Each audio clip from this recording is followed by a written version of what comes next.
So as Christian Horner said on Max's slowdown lap, what a way to underline the achievements of 2022. Race win number 15 for Max Verstappen in the Red Bull RB18. Congratulations to all the team, to Adrian Newey particularly, the technical director at Red Bull behind that brilliant car, that gem of a car. When the regulations changed and everybody approached it in different ways, we haven't even heard the word porpoising. And since about 1979, 1980, and there it was for most of the teams, and not really for Red Bull, particularly after the technical directive came into play at Spa at the beginning of the second half of the 2022 season. A really good day for Max. Started from the pole, looked untroubled for most of the way. He spoke a lot after the race about the tyre management and how focused he'd been on tyre management throughout the race. What he meant by that was started on the medium, one-stop strategy, having to get those hard tyres to last for as long as he did. And I think that speaks volumes of the drive into second place by Charles Leclerc in the Ferrari. He was beaten in the end. Let's look at the numbers. He was beaten in the end by 8.7 seconds. They're both basically on the same strategy. Charles covered Max in that first pit stop when they went from medium to hard. And I think it was that opening stint by Charles Leclerc on the medium tyre in the Ferrari on a day when quite clearly Ferrari are going to have more tyre deg issues than Red Bull that certified his second place. From the start, he was having to chase Sergio Perez, not Max Verstappen, so that made it a little bit more difficult for Charles. He was chiming off Checo rather than Max, but Max was the guy that, of course, he was focusing on. And when they got to the first pit stops, as I say, he was only 1.3 seconds behind Checo, and Max had a lead of about 5-6 seconds. So very, very impressive performance from Charles Leclerc at that point. And he didn't know after that whether he was going to have to stop again or not. So Max had a pretty good feel for what he was going to do. If he could make the tyres last, if they were going to be durable enough on that hard tyre, yes, of course he'd make it a one-stop race and not come in again. And we knew how Max felt about how he was going to have to manage the tyres. On lap 48, when with some jubilation he got on the radio and said, tell Checo he can go flat out on the hard tyres because they're going to go to the finish, no problem whatsoever. So for him to say that, obviously there were question marks, as inevitably there would be before every race, as to the durability and the deg of that hard tyre. But by then, they knew it was going to go to the finish. But that was with Red Bull and the RB18, which we know is a beautifully balanced car, a much more aerodynamically efficient car than the Ferrari. So it was a very different race that Charles Leclerc was having to drive. He was having to drive on the absolute limit without caning the tyres any more than he needed to. And that, of course, is the epitome of the art. And he did that beautifully, I felt, from the first pit stop onwards, in that first phase when he wasn't sure if he was going to have to come in again or not. And then when he knew that in order to get anywhere near Max, he was going to have to make it a one-stopper, he managed the tyres right through to the end. And at the end, the finishing margin, as I say, 8.7 seconds, which is not a lot when you think of how dominant the Red Bull has been over the Ferrari at some circuits this year. To finish the year with that sort of margin on an identical strategy, I think is very good news for Ferrari going into the winter. And of course, on top of that, Charles got his P2 in the championship ahead of Sergio Perez. Just look at their sector times too. Bear in mind, they're both in tyre management mode.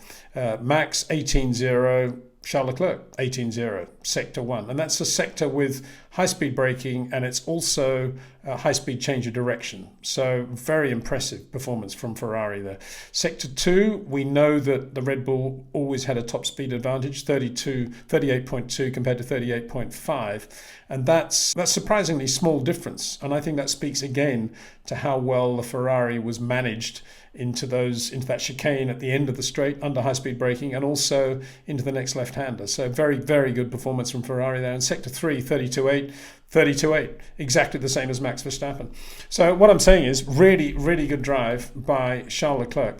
If Max had a great drive, which he did, had a great day. Of course, the counterpoint to all of this is that Max must have been leaving some sort of margin, because there's no way in the world the Ferrari should be that close to Max, even in the last race of the year, when Ferrari, in theory, have had more time to develop their car. And that probably is the case, for sure. Let's have a look at the top speeds to get some indication of what they were doing late in the race in terms of speeds through the speed trap on that long back straight. Yeah, and you can see it there. Max Verstappen, 300, 301, 304, pushed a little bit. Charles Leclerc, last lap, 308. So that's turning up the engine on the Ferrari, for sure. 302, 303, consistently slightly quicker quicker than Max in a straight line. This is without any effect from DRS. So yeah, you can see there that Ferrari really pushing their car, and the flip side of that is Red Bull not in any way pushing the Honda engine in Max's car.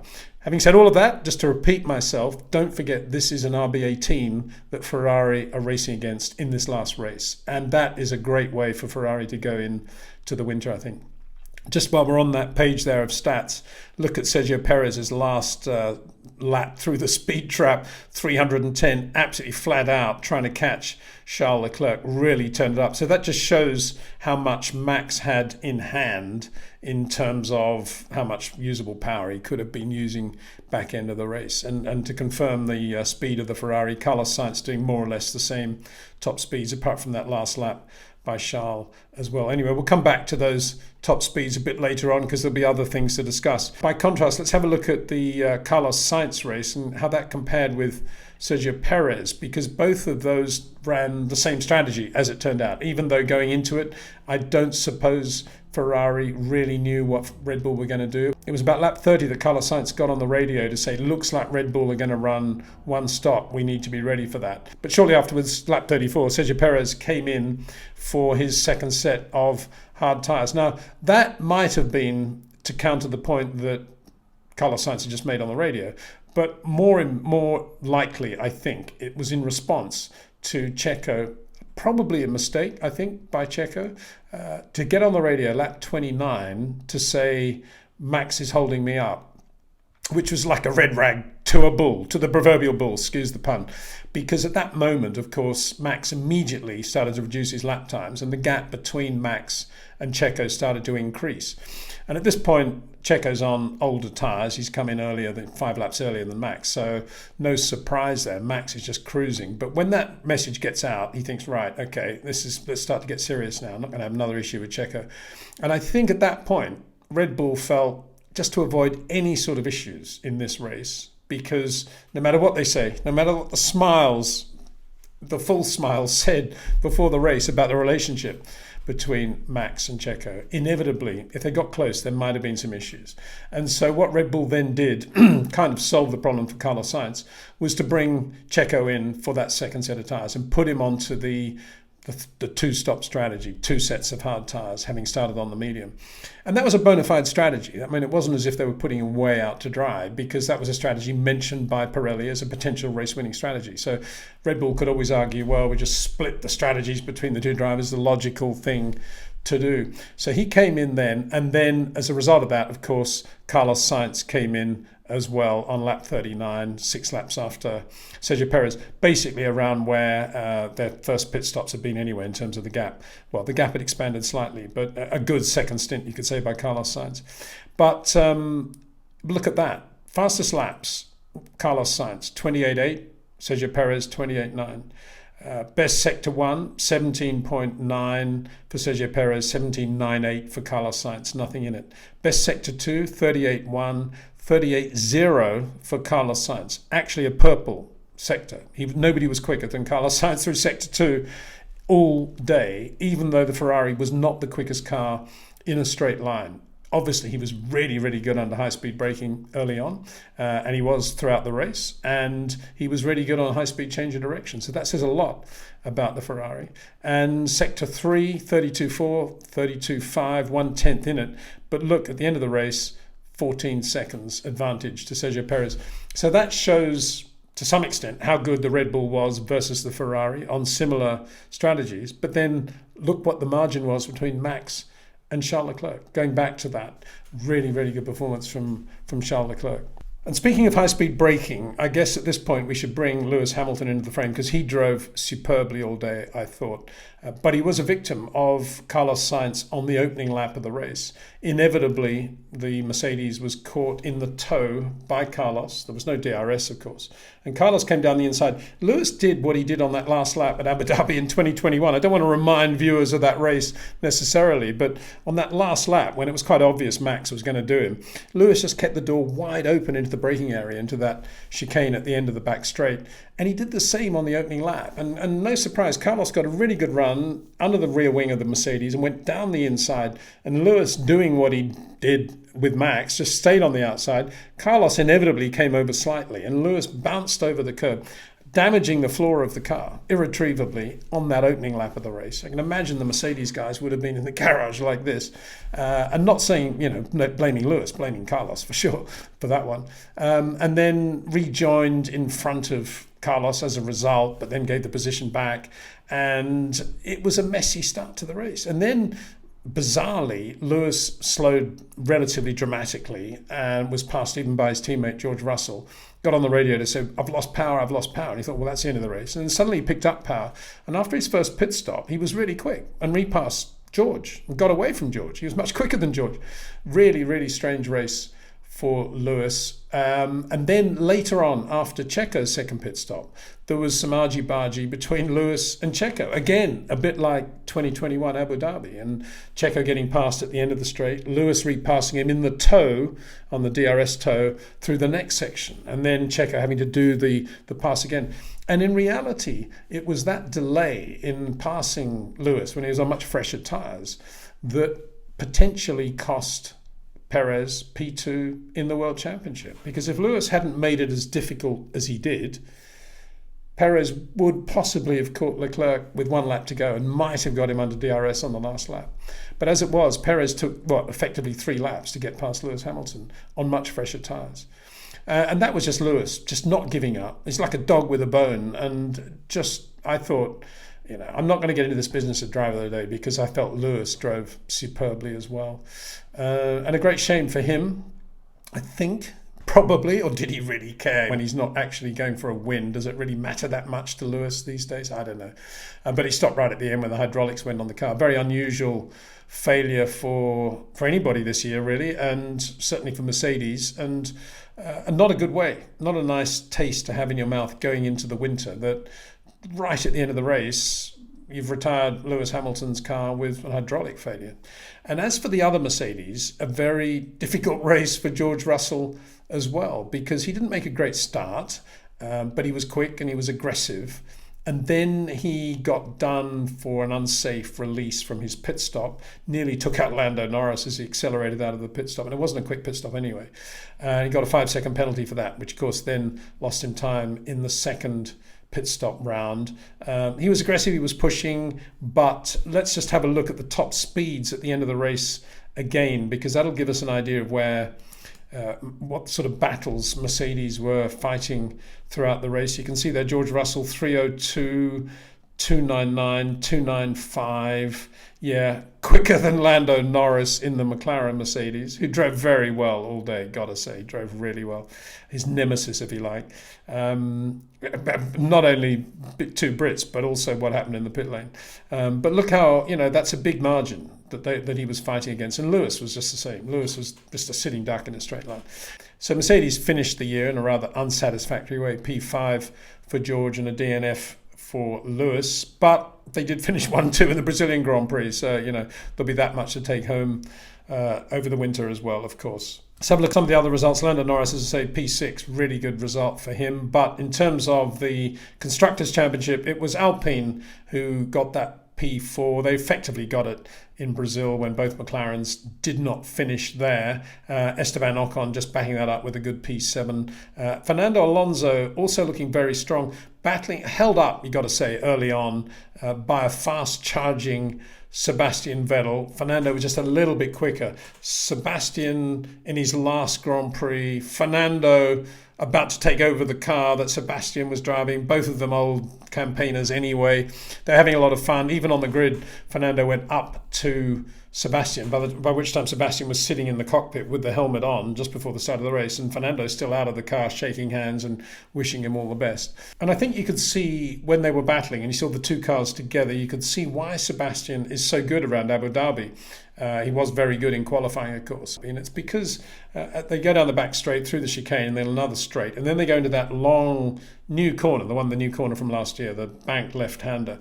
And that is a Sebastian Vettel V corner. We get a lot of discussion on our live stream, and I think there've been a lot of comments as well about why Sebastian. What is Sebastian's style? Well, he is this ultimate V driver, a little bit Jean lazy. He's the only driver I can think of who drives the way that, I suppose you've got to say drove now, past tense, as Sebastian. And that corner, that bank left-hander is an absolute classic Sebastian V corner. And I think Fernando a couple of times was slightly confused as to where Sebastian was going mid-corner. But of course, what he was doing was just straight lining it into the corner and then doing a relatively slow rotation, but really quick exit. And every time you could see how Sebastian was pulling away slightly from Fernando out of that corner. Really, really nice to see the two different styles. Fernando doing his usual slight jink into the corner and then balancing everything beautifully. Anyway, it all came to naught for Fernando because he retired too, like Lewis. Inexplicably, in the last race, his car just ground to a halt after his pit stop, and that was a great shame for him in his last race for Alpine. In the end, Sebastian finished 10th. He was looking good. He's looking really good early on, running 7th or 8th in the Aston Martin on the medium tyres, holding up Fernando, or racing with Fernando, let's say that, let's not be too unkind. And he was going really well, ahead of course his teammate, his boss, Lance Stroll. But they ran him so long. They ran him, what did they do? He ran him 25 laps on the medium. And then what were they going to do? They were either going to split it by running a hard for a little bit of time and then another medium at the end, or were they just trying to go one stop? Or what? They did such a good job in stint 1. They left themselves with no option, effectively, for the end of the race, and understandably, Seb was quite upset afterwards because to have driven that well early on, and then basically because of the strategy, he finished only 10th. He could have been at least 6th or 7th in that race. He possibly could have beaten Lando Norris. So, yeah, a disappointing day in the end for Sebastian. Everybody sort of jumping up and down and congratulating him afterwards. But, I mean, he's just a race driver.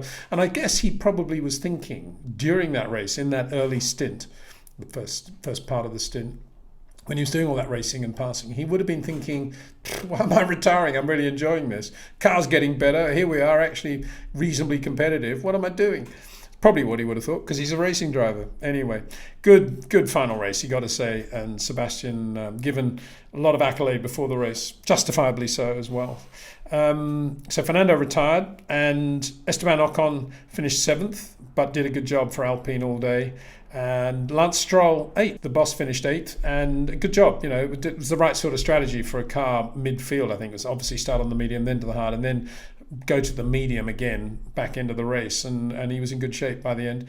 And Daniel Ricciardo P9 for McLaren, one-stop strategy. Yeah, bye Daniel. Very sad. I was more sad actually about that being could well be Daniel Ricciardo's last Formula One race, because he will be really missed as a racing driver. What he brought to Formula One as a driver on cold tyres, at restarts, looking for opportunities to overtake.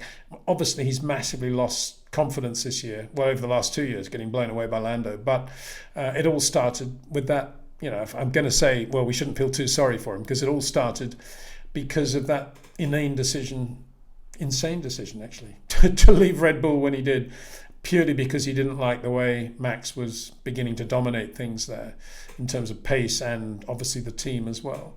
And that's a shame, because had he stayed at Red Bull, he would have won more Grand Prix than he did, which is only one since he left. And I think he would be enjoying life and be, you know, potentially might have been in the running for the championship. You know, I don't know. I mean, Max obviously has that team in the palm of his hand, but at the same time, being second to Max has got to be better than doing what Daniel did at Renault and then McLaren, I would have thought. Even so, I mean, the bank account obviously may tell other stories, and in Daniel's mind, that's what it. But you know, looking at Joe Ricciardo, good bloke. You know, his dad, a racer, lots of nice classic Formula One cars. He didn't look very happy before the race. In fact, he looked very emotional, and it's sad, you know, because it's a forced thing. It shouldn't be happening, and in a way, as I said before, he's still the perfect number 2 to Lando Norris. If you perceive Lando to be a driver of enormous quality, as I do, a sort of at least a George Russell, then it's a little bit of the, if you've got Max, let's put Perez in the other car. If you've got Lando, let's put Daniel in the other car. Let's not cramp his style with an Oscar Piastri. But they're doing that, and another young Australian is replacing the older Australian, and it's kind of sad, I think. Anyway, farewell Daniel Ricciardo as well as Seb. So that was kind of it. Lots of fireworks. Abu Dhabi always looks good at the end of the year. It kind of made me think of last year, I think, when we saw all that, and how good it would have been had Lewis won that race behind the safety car with the fireworks and the emotion and the music. And I hope the great commentary that we would have got, I'm saying that against this thing about had to finish as a race, had to race to the checkered flag, no safety car. And that's what induced Michael Massey to make that massive mistake. And it was kind of sad to be back looking at all that, thinking of those moments, because as it happened, Lewis should have been world champion last year, and Max would have blitzed it this year, and everybody would have been completely comfortable, and everything would have been right with the world, as it were. But Max got it last year from that absurd breach of the sporting regulations, and then dominated it the following year. So Lewis takes home absolutely nothing, really, the 7 times world champion, who's driven really well this year in traffic. I mean, let's go back to Lewis's incident with Carlos Sainz, because it's a classic thing of getting involved in the sort of traffic incidents that a guy of Lewis's stature shouldn't really have to be involved with, because he should be at the front of the grid, not having to race a Carlos Sainz into the first hairpin on any given lap for whatever it was, P4 or whatever. And yet it's there. And if you're racing a Sainz for P4 on the opening lap of any Grand Prix, there's always going to be a chance of losing your front wing end plate or damaging your floor, and that's what happened. And full marks for Lewis for continuing to do it, I think, to drive as well as he has. And people who can switch off now if you think I'm going over the top here, but I think Lewis Hamilton has done an incredible job this year, given everything that he carries with him, the 7 world championships, the history and everything else. He drives just like a guy that came into Formula One 3 years ago. And that is an amazing achievement when you look at the peers in the past and the present who have lost motivation, lost feel, lost drive after 1 or 2 wins, let alone 7. They can't even imagine what 7 is like. Anyway, enough of that one. So it's been a year of Red Bull. It's been a year of Max Verstappen. It's been a year of technical issues to some extent. A big technical directive mid-season changed the weight of the way the championship was going significantly. Ferrari lost ground, Mercedes gained a little bit of ground, and Red Bull just continued the development program they had in place anyway and lost nothing. And that was the reason the gap just suddenly widened. They had lost 1 race. Brazil was a bad race. Every other weekend of the year, just about, they were there or thereabouts, give or take reliability. And Ferrari will look back and think, yeah, we lost a lot at the new technical directive, but we finished on a positive note. Mercedes too will be thinking the same way, but they have a big question, obviously, which only they know the answer to, which is the car they are taking into the 2023 season. Odds are it'll be a development of the current zero pod Merc, but we don't know for sure. If it is, I think the people who've made that decision will be feeling relatively justified. But that's for next year for other discussions. In the meantime, thanks for watching all these videos in 2022. We'll be back again very soon with lots more content. See you then. Bye-bye.